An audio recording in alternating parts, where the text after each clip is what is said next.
Hey there, welcome back. It's so nice to see you again in our calm little space of stories and soft dreams. Here we share relaxing tales to slow your heart and ease your mind. If you love peaceful nights and gentle words, don't forget to subscribe and stay close. There's always another story waiting for you. The Slow Tide Chapter 7. The Sanctuary. Saturday arrived wrapped in fog so thick Maya could barely see the ocean from her window. The world had contracted to gray softness, everything muted and close, as if the town had been packed in cotton wool. Sound traveled strangely in fog. Distant voices seemed near. Footsteps on gravel echoed like whispers, and the foghorn from the harbor called out its lonely warning at regular intervals. Maya dressed carefully, then stopped herself. Carefully for what? This wasn't a date. Daniel had been clear about that, and so had she. This was just two people spending time together. Two people who understood what it meant to rebuild yourself from the pieces. Still, she found herself choosing her favorite sweater, soft gray cashmere that Helen had complimented, and running a brush through her hair one more time than necessary. Not performance, she told herself. Just wanting to feel put together. There was a difference, wasn't there? She walked through town slowly, the fog transforming familiar buildings into ghostly suggestions. The general store appeared and disappeared. The kettle's lights glowed warmly through the white. Someone was playing guitar somewhere, the sound floating disembodied through the morning. It felt like walking through a dream or a memory, or that liminal space between sleeping and waking where anything seemed possible. The marine sanctuary was 10 minutes north of town, tucked into a cove protected by rocky outcroppings. Maya had driven past it on her first day but hadn't stopped. Now, approaching on foot with the fog parting and reforming around her, she saw it properly. A low building of weathered wood and glass, designed to blend into the landscape rather than dominate it. Daniel was waiting outside, leaning against the railing that overlooked the cove. He straightened when he saw her, his smile genuine and unhurried. "Perfect day for it," he said.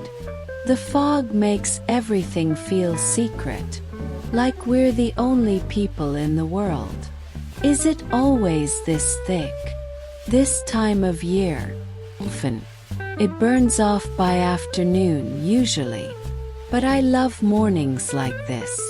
Everything's soft and mysterious."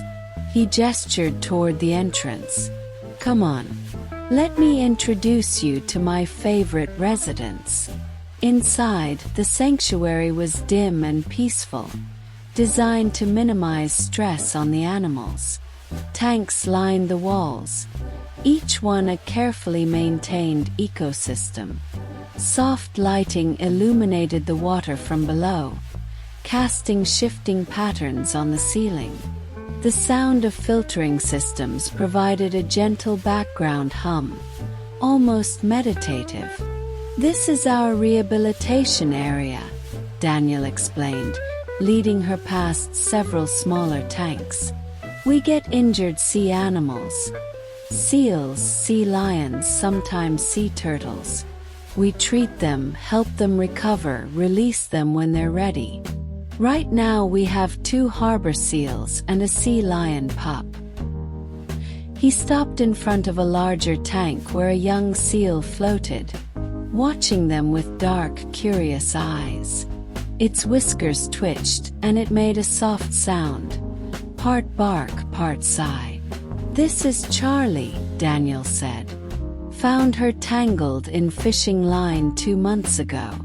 The line had cut into her flipper pretty badly. She's almost healed now. Another few weeks and she can go home." "Does it ever get easier?" Maya asked. letting them go. No, but that's the point. They're not meant to stay. We're just a temporary stop on their journey. He smiled at the seal, who had pressed her nose against the glass, leaving a small circle of condensation. I think that's true for most of us, actually. We're all just stopping places for each other, helping each other heal enough to keep going. Maya thought about Thornberry Bay, about Helen's Inn, about all the people who'd washed up here broken and eventually moved on, carrying their healing with them. Was that what she was doing? Just stopping here long enough to remember how to breathe before moving on to whatever came next. The thought should have been comforting. Instead, it made her chest tighten with something that felt like loss. "Come see the touch tank," Daniel said, not noticing her sudden quietness. "This is where I do most of the educational programs." The touch tank was in the main room, a large shallow pool filled with sea stars, anemones, hermit crabs, and small fish. The water was cold and clear, and Maya could see every detail of the creatures going about their business. Eating, moving, simply existing. "Go ahead," Daniel encouraged. "Touch anything. Gently." Maya rolled up her sleeve and reached into the water, her fingers finding the bumpy surface of a sea star. It was firmer than she'd expected, with a texture like wet leather. The tiny tube feet on its underside tickled her palm. "They're remarkable creatures," Daniel said, crouching beside the tank. "No brain, no blood, just a simple nervous system and an incredible will to survive. If they lose an arm, they grow it back. If you cut one in half in the right way, you get 2 sea stars. They're basically made of resilience." "I wish I were made of resilience." "You are. You just haven't realized it yet." He reached into the water and gently lifted a purple sea star, cradling it in his palm. "You left a life that was killing you. You're facing uncertainty every day and not running back to what's familiar just because it's easier. That's resilience, Maya. That's courage." She wanted to believe him, but standing there with her hand in cold salt water, touching a creature that could regrow its own limbs while she could barely manage to get through a day without questioning every choice, the comparison felt cruel. "What if I can't do it?" she asked quietly. "What if I can't figure out what comes next? What if I'm just someone who's good at one thing and I walked away from that one thing and now I'm just nothing?" Daniel returned the sea star to the water and stood, his expression serious. "Can I tell you what I see when I look at you?" Maya nodded, not trusting her voice. "I see someone who's spent her whole life being useful, being valuable, being indispensable to other people. And now you're terrified because you're discovering that your worth isn't conditional. That you have value just because you exist, not because you're producing something or achieving something or making someone else's life easier." He paused. "That's not nothing, Maya. That's everything." Tears pricked her eyes. She blinked them back, focusing on the sea star in the tank, watching it slowly climb across a rock with patient determination. "I don't know how to just exist," she admitted. "I don't know how to be enough without doing something to earn it." "I know. I was the same way. Spent 15 years in academia, defining myself by publications and grants and citations. When I left, I felt like I'd evaporated. Like without my CV, I was nobody." Daniel leaned against the tank, his shoulder close to hers but not touching. It took me a long time to understand that I'd been confusing my resume with my identity. That who I was had nothing to do with what I'd accomplished. How long? Longer than 2 weeks. He smiled gently. You're not behind, Maya. You're exactly where you need to be. Give yourself time. They spent the next hour moving through the sanctuary, Daniel explaining the rehabilitation process, the challenges of marine conservation, the small victories that kept him going. He talked about the sea lion pup they'd saved last spring, the way her eyes had shown recognition when they released her back into the ocean. About the school kids who came for tours and left caring about creatures they'd never thought about before. His passion was quiet but unmistakable. This work mattered to him, not because it was prestigious or lucrative or impressive, but because it connected him to something larger than himself. Because it let him be useful in a way that fed his soul instead of depleting it. Maya envied that clarity, that sense of purpose that didn't require him to destroy himself in the pursuit of it. "Can I ask you something?"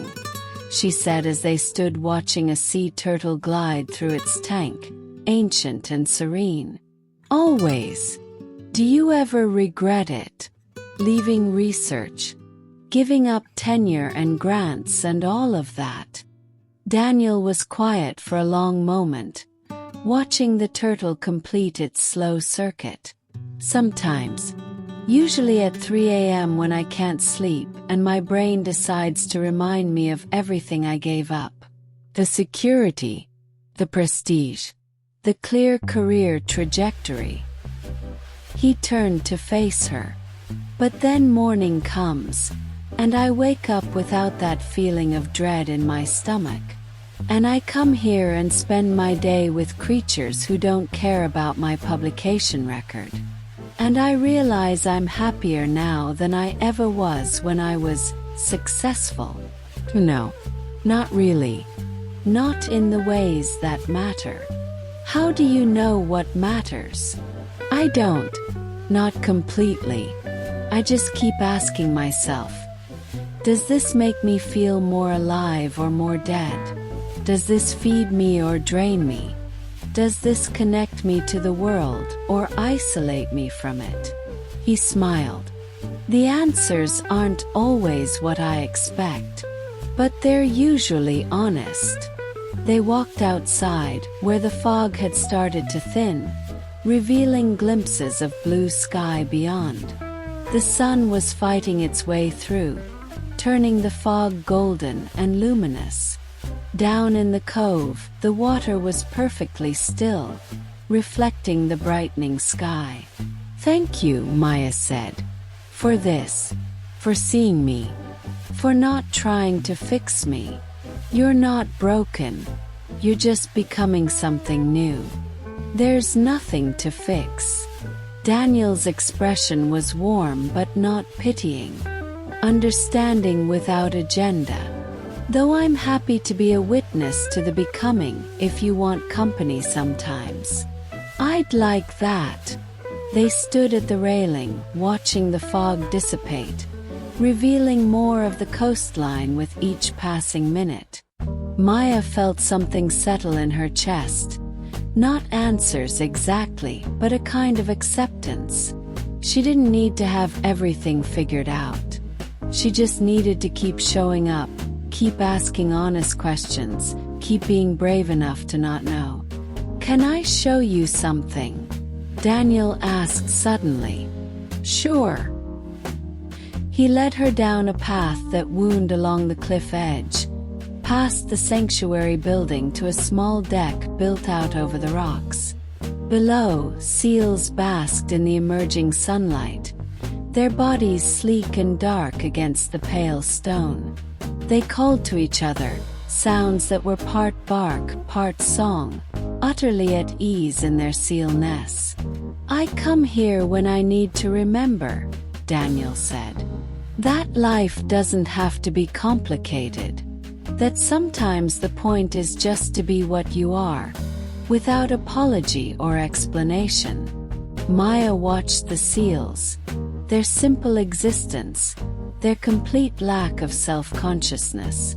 They weren't worried about purpose or achievement or making the right choices. They were just being seals, doing seal things, living their seal lives. "I want that," she said. "That ease. That acceptance of just being. You'll get there. Not all at once, but gradually, in moments." Daniel's voice was soft. "And then one day you'll realize you've had a whole hour where you weren't questioning yourself or calculating your worth or worrying about the future.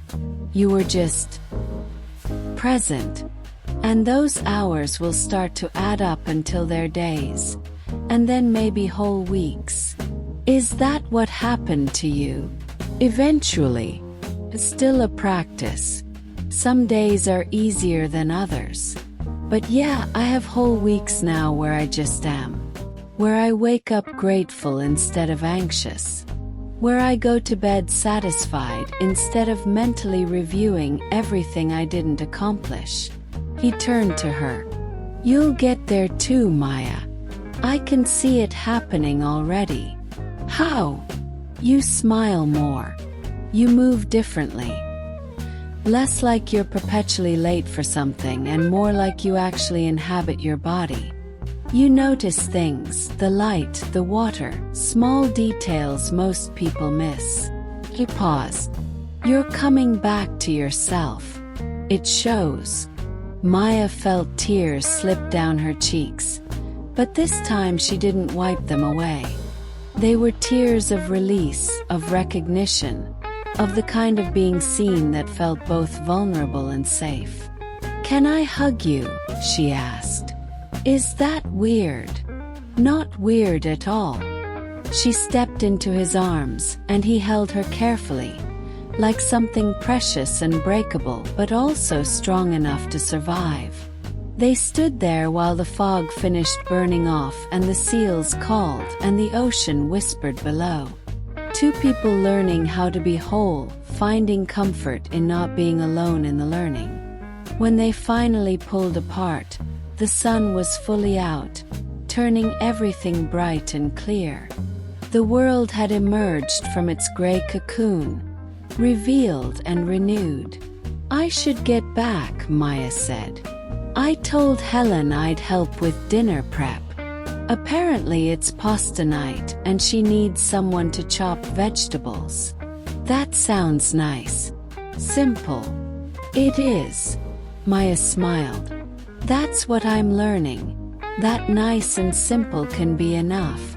That I don't need grand gestures or dramatic transformations. Just small, honest moments that add up to a life." "Exactly." They walked back to town together, talking easily about nothing important. The fog had left everything damp and clean, and the afternoon stretched ahead with no agenda, no demands, just time to be filled however they chose. At the inn, Daniel hesitated. "Would you want to do this again? Maybe next week. There's a sunset kayaking trip I run sometimes. Very gentle, just paddling around the cove. Good for clearing your head." "I've never kayaked." "Even better. No expectations. No pressure to be good at it. Just floating on water and watching the sunset. It's about as peaceful as life gets." "Okay. I'd like that." After he left, Maya stood in the lobby for a moment, feeling different. Not fixed, not healed, but lighter. Like something that had been clenched tight inside her had finally begun to relax. Helen emerged from the kitchen, wiping her hands on a towel. "Good afternoon." "Really good." Maya smiled. "He showed me sea stars. They can regrow their arms if they lose them. Humans can do that too. In our own way. The arms we regrow are different from the ones we lost, but sometimes they work better. Helen handed her a knife and a cutting board. Come on. These vegetables won't chop themselves. And you can tell me all about it while we work. So Maya did. She chopped carrots and told Helen about Charlie the seal and the touch tank and the seals on the rocks. About Daniel's kindness and the way he understood without needing to fix anything. About the fog and how it had made everything feel suspended, held in grace. And as she worked, her hands busy with simple tasks, her mind quiet and present, Maya realized this was healing too. Not dramatic breakthrough moments, but ordinary afternoons spent doing ordinary things with people who cared about her without needing her to be extraordinary. This was enough. She was enough. The knowing wasn't permanent. Tomorrow she might doubt again, might wake up anxious and uncertain and afraid. But today, in this moment, with the smell of garlic and tomatoes filling the kitchen and Helen humming beside her and the memory of seals basking in sunshine, today she believed it. And that was something.